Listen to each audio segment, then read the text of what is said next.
Hello, welcome. So today we're carrying on with the Kevin in a Big Rig series.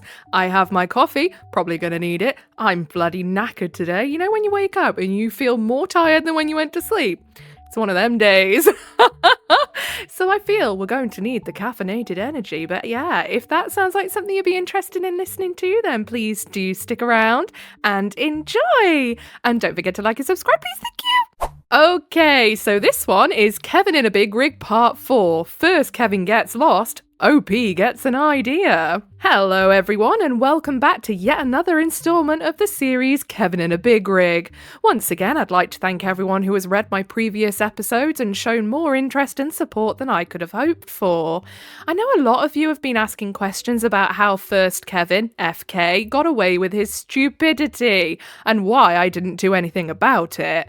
I apologise for not answering many of you outright, but I promise that I fully intend to answer all of your questions in upcoming posts. I can assure you that it will all be worth it. Now, without further ado, on to part 4. First Kevin gets lost, OP gets an idea. Backstory, this story takes place a few weeks after the truck heater snafu. Yep, and if you haven't listened to that one yet, to make sense of it all, go back, listen to the last 2 videos I posted. Obviously, listen to the first one and then the second one, and then come back and it'll all make sense. While I would like to say that FK learned from his mistake and tried to do better, it would be more accurate to say that he merely doubled down on his brain-dead antics.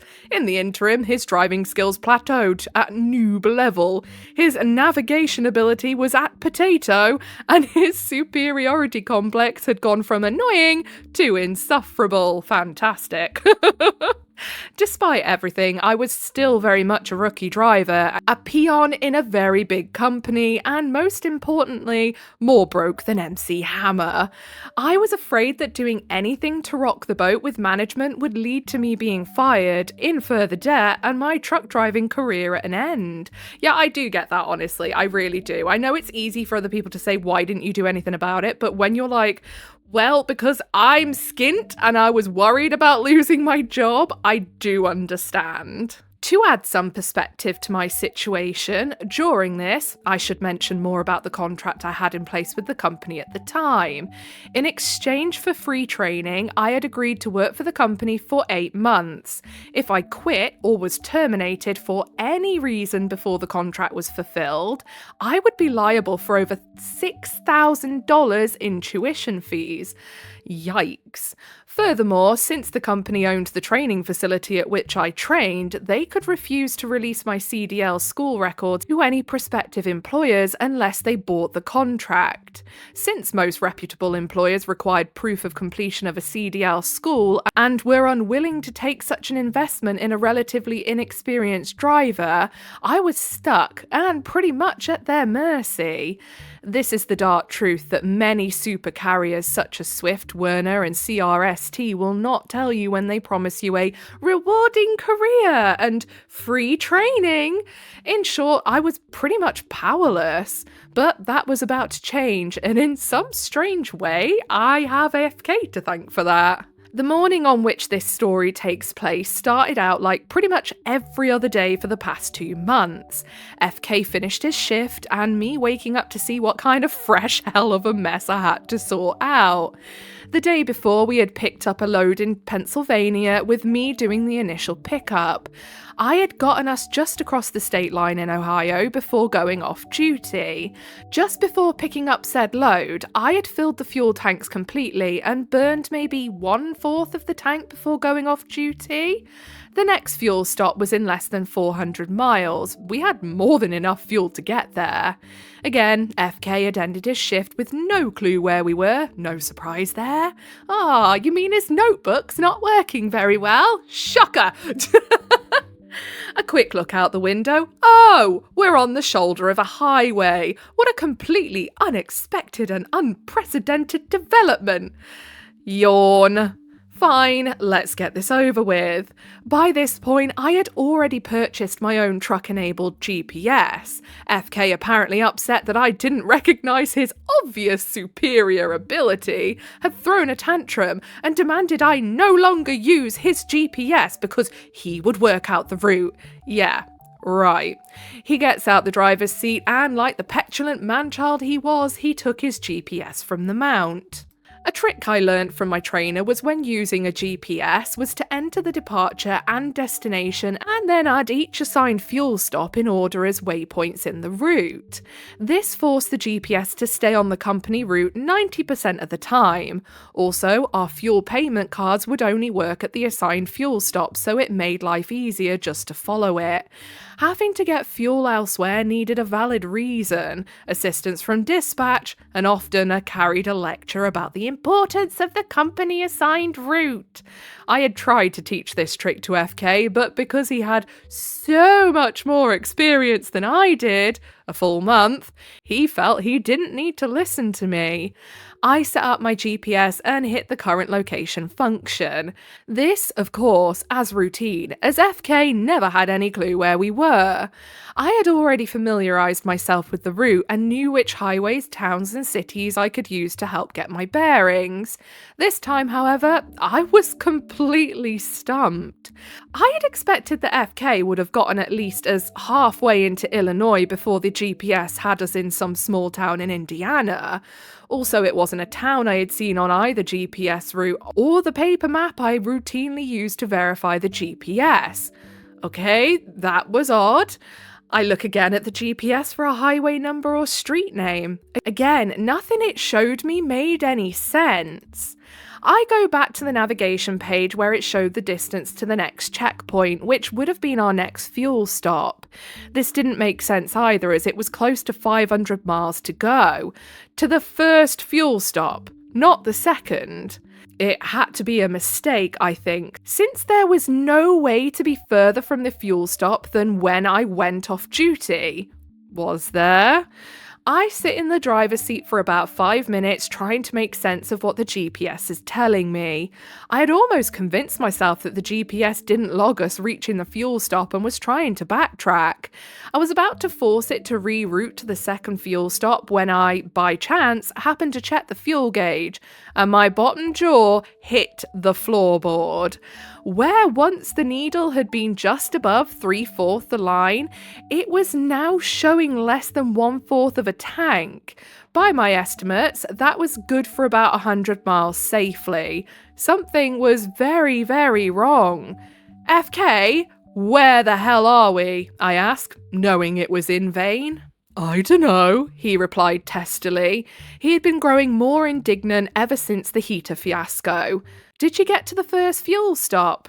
No. Did you get lost again? He didn't respond right away. I was following the company route, he replied proudly. Bullshit, because we are very low on fuel and further away from the fuel stop than when you started.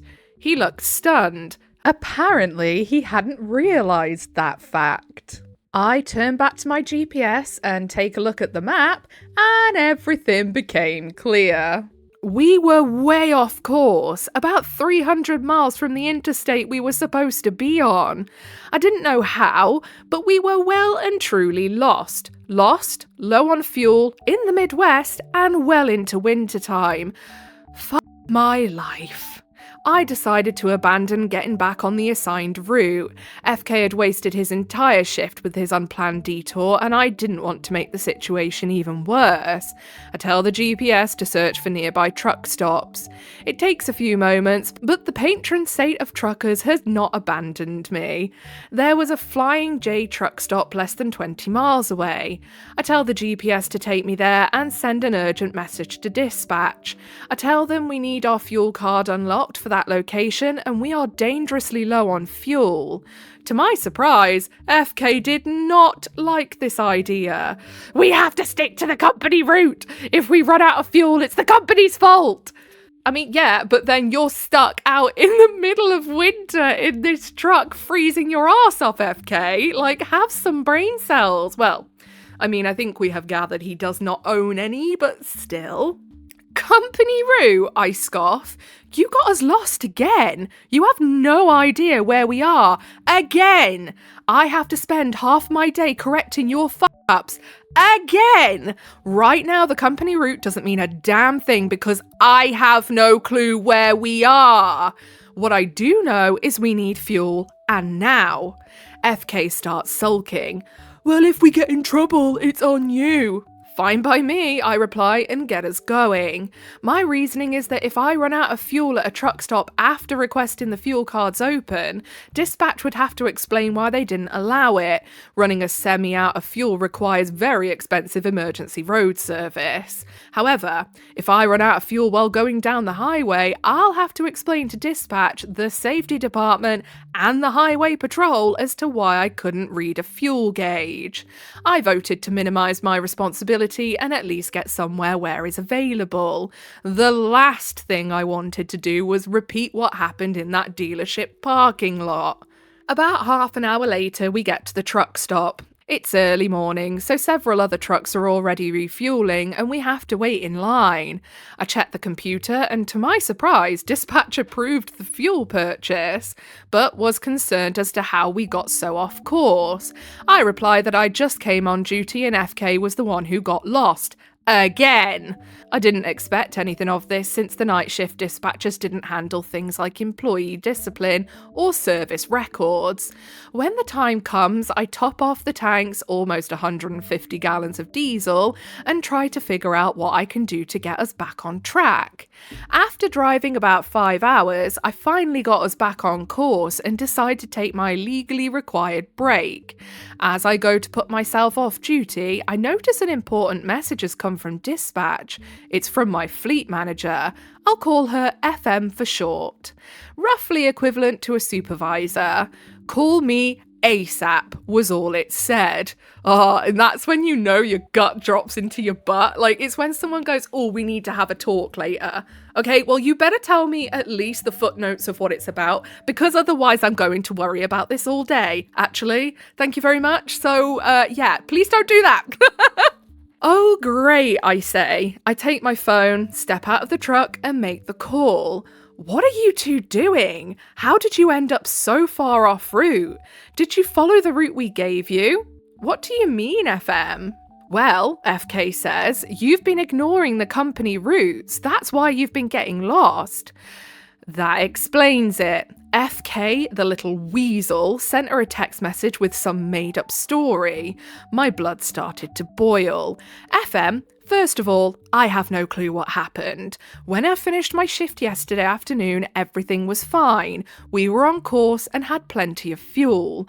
I woke up this morning on the side of a 2-lane highway in the middle of bumfuck Indiana with no clue how I got there and running on fumes. That's why I sent the message to have the fuel cards opened. Well, you two are a team, so you have to work together. I mean, yeah, that works fine. If both people are reasonable and actually work together, OP's trying, FK is doing everything but. I take a deep breath, fighting back the urge to launch into a verbal tirade that would surely get me fired. FM, you know what FK is like. Well, just figure it out. She hangs up and I have to fight the urge to throw my phone across the parking lot. A short time later, I return to the truck and make ready to head back out. FK is sitting in the passenger seat, his precious notebook in hand. He's trying to hide a shit-eating grin on his face, but his 1970s star mustache gives it away. Oh my god. Now I'm having this image of FK just like growing in my head. I imagine, I don't know why, but I'm kind of imagining him looking like Earl from My Name is Earl. Yeah, but creepier. So, he said, you're gonna follow the company route? You're a company driver, so you gotta follow the company route. He then hands me his notebook. Open to the page he had written down the route. I take it and throw it in the back. Listen to me, head. You're not my boss. You're not my trainer. I don't take orders from you. From now on, I'll drive the truck my way. You drive it yours. Unless it's an emergency, keep your cock-holster mouth shut. For a moment, he looks terrified, then petulant as he goes back to the bunk. Good riddance. This sounds awful, honestly. Being stuck in, like, a small confined space so much with someone who is so infuriating. Oh my goodness. Like, I feel so bad for the OP. This sounds horrific. For the rest of the day, I go through everything that had happened over the past 2 months. When I think that, after all the times I had to babysit a supposedly more experienced partner, I get blamed for everything going wrong, I just get more and more upset. But since I'm a broke newbie driver under a hobbling contract and no support from anyone, what can I do? I need to get away from this clown, but how? If only there was some way I can prove he's fucked up. I'm just a truck driver. And that's when it hit me. I wasn't always a truck driver. Before I started driving, I was a manager at a steel mill. I was an engineer by trade, and my previous job had me dealing with safety and environmental regulations, quality control, OSHA, DOT, and my least favourite corporate bureaucracy, corporate corporation. The company I was driving for was a corporation with a hierarchy of increasingly incompetent managers, VPs, and directors who will be slow to take responsibility, but first to demand someone else do so. However, I happen to know how to get their attention. Documentation. But what I needed was something to document. Cue my other valuable skill set. Investigation. Part of my old job had been to investigate accidents, chemical spills, defective products, etc., and find out what happened, why it happened, and how to prevent it in the future. In doing this, I learnt that the more details you gather, the better. Dates, times, name of witnesses, photos, videos, ambient air temperature, tea price in Bangladesh. If it was even remotely relevant, write it down. Best of all, I was really good at it, often finding problems everyone else overlooked. So, the two pieces of plan began to form. First off, I would need to observe everything FK did and said, looking for something I could use to prove just how incompetent he truly was. In addition, every time he got lost or went off route, I would take a picture with my phone of the truck computer's logs, showing the GPS pings and their timestamps along with a photo of his daily driver log. FK would be under investigation and not even know it. I finish my drive shift and go off duty. Before I go to sleep, I decide to check the computer records to see exactly what FK did the night before that got us so very lost. According to the GPS pings, he had, for some reason, turned off the interstate and driven close to 500 miles with over 150 miles going in the opposite than we needed to go. I took snapshots of the ping and FK's driver logs, showing that he was on duty when it happened. But that wouldn't be enough. I knew. I need more. Much more. So I took an old legal pad and began making a list of everything stupid, dangerous, and dim-witted thing FK had done, included dates and times where I could, and started writing an email that would take a month to complete. And that's where I'm going to end part 4. But not to worry, everyone, this story isn't even close to being over yet. Thank you to everyone for reading this far and for the continued support and encouragement. I hope that you have enjoyed this series this far and you find these tales, if not informative or enlightening, then at the very least entertaining. And stay tuned, part 5 will be released shortly. Spoiler alert, we learn part of the reason why FK is such a Kevin. Oh, I'm excited. So down in the comments, Godzilla fan says, this series is great. I'm guessing FK is such a douche because, nepotism. And then Rose Suave says, either that or he was bitten by a radioactive moron when he was a child and acquired moron powers. I say it's the latter, to be fair. I think, yeah, we'll go with the latter. How about that? Honestly, I would be so angry if I was getting blamed for this absolute dumbass's mistake. Like, do not try and rope me in on this, thank you very much. I am not the person that has taken us miles and miles off course. Actually, thank you. Like, no way. I would be so angry. I am very much looking forward to hearing about how FK became FK, so let's have a look at that now then, shall we? So this next part is called Kevin in a Big Rig Part 5, Shutdown. So without further ado, let's get into Part 5, Shutdown. Backstory: this story takes place only a few days after the events in Part 4. FK and I were heading towards Salt Lake City, but the winter weather had been slowly ramping up for the past month and was only getting worse. We had been fortunate up to this point that the snow and ice hadn't caused any delays, but luck was about to run out. This story begins one night in North Plateau? I don't know, Nebraska, on Interstate 80. FK had driven the day shift and had parked the truck and we changed places. Believe it or not, I sure as hell didn't. FK had actually learned from me and decided to not only stop in a safe place, but at our designated fuel stop. I am very shocked. That meant that we could get food, fuel, and do a truck inspection. This was one of the few times FK made a rational decision. His one little brain cell must have fired off randomly that day. While FK went into the truck stop, I refueled and inspected the truck. After making sure the truck was in good shape, I take a look at the weather. A massive winter storm had been building up, and all predictions put it and us on collision course. The company's safety department had sent several weather alerts and issued a few restrictions. My personal rule is that shutting down early is more preferable to shutting down too late. I discovered that Wyoming, the next state we were to cross into, was taking a serious pounding from the storm, and several accidents were already being reported. Thank God it was my shift this time, or FK would have wadded the truck and us into a tight little ball in a ditch. I knew we wouldn't make much progress, but since the roads were still dry and the snow wasn't falling yet, I figured I would be able to make it close to Wyoming before shutting down, let the storm pass and continue on once the roads were clear. I had driven this route many times by this point and knew the best places to be stuck. I set the GPS to take us to a truck stop just passing the Wyoming state line. Go inside for a quick bite and we head out. It wasn't long before the leading edge of the storm had caught us. The further along I drove, the worse the weather deteriorated. Snow flurries melted on the highway, only to be frozen by the rapidly decreasing temperature, and larger, heavier snow began sticking to the road.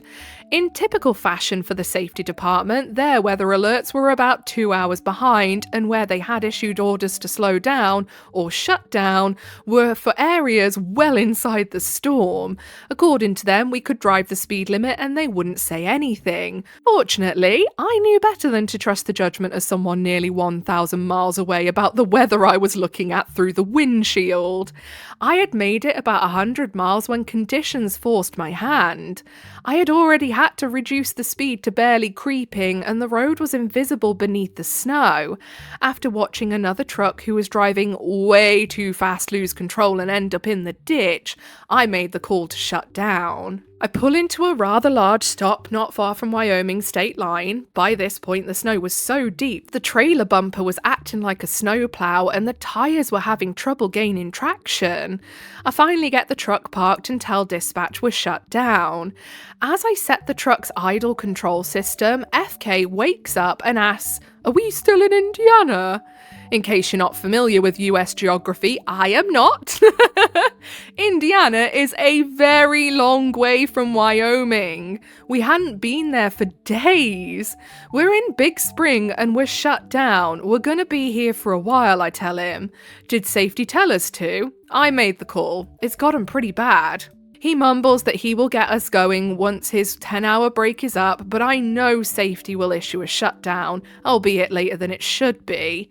I grab a snack, pull the bunk privacy curtains closed, and settle in. I decided to make use of the downtime to work on Operation Ditch the Dipshit.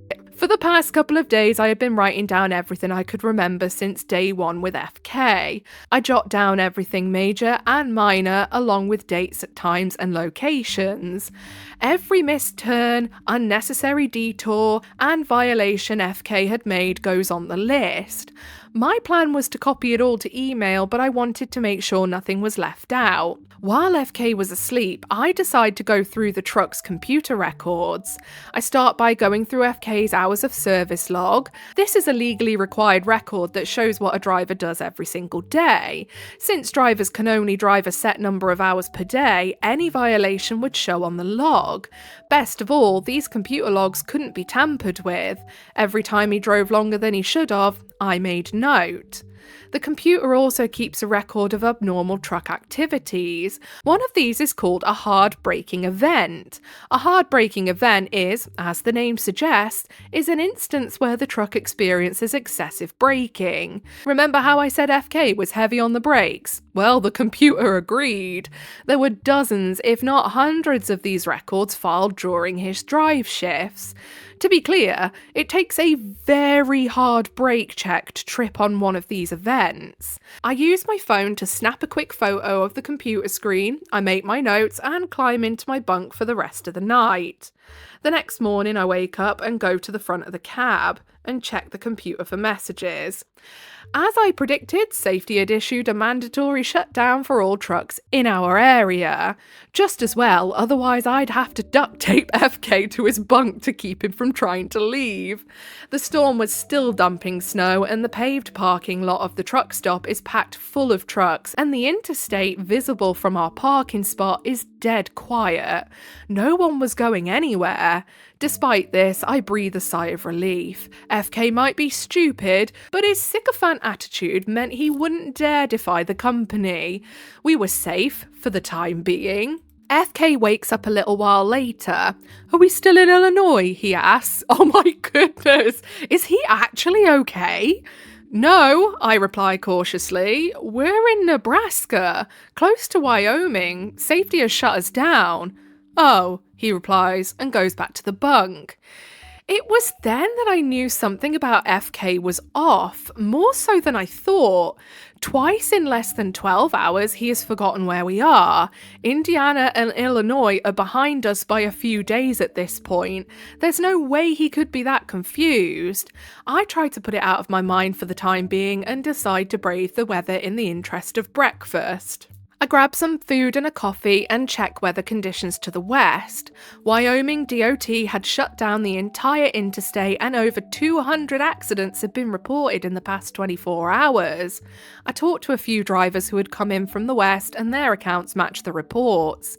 It's pretty clear that we're not going anywhere soon. After about an hour, I head back out to the truck and decide to catch up on some sleep. FK is fully awake at this point, messing around with the computer.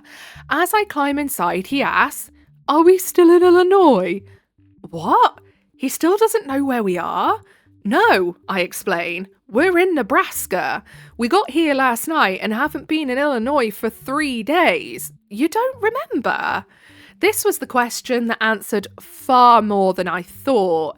FK explained to me that about a year before he had been involved in a serious car accident, one of many. According to him, he ran off the road at high speed. He was hospitalised with a shattered leg, his bad leg now, and was in a coma for 21 days. His doctor told him that being in a coma that long would likely cause some brain damage, and it had. He had difficulty with his short-term memory and would literally forget something he did 5 minutes before. Not sure somebody that is having those kind of memory issues should be driving a massive, huge truck that, you need to get to specific destinations with. No wonder they keep getting lost. This wasn't entirely new to me, as he had told me this story before. In fact, he had told me countless times over the past 2 months, and it was always the same. Bad car accident, 21-day coma, and busted leg. "Right," I reply. "Well, the weather is pretty bad, so get comfortable. We're going to be here for a while." Then I climbed back into my bunk. FK, sighting his bag leg, wants to try and find a parking spot closer to the store, but I tell him that the lot is completely full and if he moves the truck, we could lose this spot. Reluctantly, he decides to stay put. In my bunker, I go over FK's story: 21-day coma, short-term memory loss, numerous car accident. If I was asked to pick on a person to deny a CDL, it would be FK, and not because of the hell I had already been through because of him. Driving a truck is dangerous at the best of times. Add a brain-damaged driver and the risk increases exponentially. I knew that this company literally hired anyone who gave them a phone call, but what doctor in his right mind would grant someone with brain damage a DOT medical card? I pull out my notes and jot down FK's story as he told it. Later that day, FK wakes up from a nap. I'm in my bunk and he asks again, "Are we in Illinois?" I sigh, defeated. "No, FK, we're in Nebraska. You've asked that 3 times already." "Oh, well, I have a bad short-term memory. See, I was in a car wreck and he repeats the same story practically word for word. "Did safety shut us down?" he asked. "Yes. So did YDOT, Wyoming DOT. I explain. "Oh, okay." And he goes quiet again. We end up stuck for 2 full days waiting for the road conditions to clear. By late morning on the 3rd day, we had received word that the road conditions had improved to the point where we can proceed. By that point, FK repeated his story another 3 times. Each time, he was completely unaware he had told it earlier. By this point, I've decided there is something seriously wrong with this guy, and he is a danger to himself and anyone sharing a highway with him. I didn't know if I can get him off the road at that point, but I knew I could get reassigned. Our unexpected downtime had given me time to work out my exit strategy. I volunteered to take the first shift. I figure if the roads are iffy, I have the better chance of getting through it safely. This was a good call on my part, as I counted no fewer than 20 accidents in the first 50 miles. Many of these still hadn't been cleared, and the vehicles were left in the ditch or median. I managed to get a good distance into Wyoming before needing to swap with FK. The weather had broken, and everything between us and Salt Lake City was clear. As FK started his shift, everything that occurred during our shutdown replayed in my mind. The more I thought about it, the more it bothered me. FK wasn't just stupid, he was a ticking time bomb. It was time to get as far away from him as I could. Before I went to sleep, I take out my notes and cell phone and begin composing an email. I address it to FM, my fleet manager, and CC the safety director. It would take a while to finish, as I planned to make sure they knew everything that I had seen and experienced over the past 2 months. Given the nature of corporate politics, I expected to encounter some resistance and being ignored, but that was fine. It would only make the situation worse for them in the long run. And with that, part 5 comes to an end. I know there wasn't much in the way of Kevin-type behaviour in this one. No, but we'd certainly got some good explanations. But I hope that you could at least have a better idea of the kind of person FK was. In the next episode, FK's terrible driving will do actual damage to the truck, and my plan to get rid of him will be fleshed out. Again, a big thank you to everyone for your kind words of encouragement and support. I'd also like to say a special thank you to everyone who gave my posts gifts. If you haven't already, please check out the video by YouTube creator Karma Comment Chameleon. His telling of these stories is far better than anything I could do myself, and if you're wondering, he's not paying me for this plug, lol. Now obviously, I'm going to leave that in because it might seem a bit weird that I would leave that in, but I'm going to leave it in because that's what the OP wanted to put in. They do go on to repeat this many times in other posts, and I'll probably cut it out because obviously otherwise I'm going to be repeating it over at the same thing, that same thank you to that same person over and over again, which would also be a bit weird for me to do, so but I'll leave it in for this one. Until next time, my friends, please remember, keep all Kevins at a safe distance and away from sharp objects, heavy machinery, and flammable substances. Yes, definitely. So, down in the comments, a deleted user says, "That's so frightening to think that people like this are allowed to drive big rigs. Idiots in normal size vehicles are scary enough, but a truck that size can cause serious carnage. Excited for the next installment." And then a human robot says, "In my opinion, if they heard he was in an accident that he was at fault, that should automatically disqualify them for a CDL. Exactly. Now, I honestly think, the brain damage, it's not something that he can exactly help, is it? He can't do anything about that. But he's very aware that he has the brain damage and that it affects his memory and that it affects, how his day-to-day life works. So that does put him at fault, and that does make him an idiot because he knows that he has that problem and he's just like, yeah, it's all right. Like, that's so concerning. Anyway, I think that's where we're going to leave it for today. I have a feeling these videos this week are going to be getting creepingly longer and longer. But yeah, if you made it all the way to the end with me, then I appreciate you very, very much. If you give a little like, subscribe, notifications on, that is your initiation into the Coven of Void. Welcome. Don't forget to leave an offering of a comment for Big Al. I am now going to go and get a sandwich. I'm going to have ham and pickled beetroot with mayonnaise. You can't go wrong. It's so good. But yeah, whatever it is you're doing for the day, I hope you have a really, really good rest of the day. Watch out for Kevin's. Goodbye.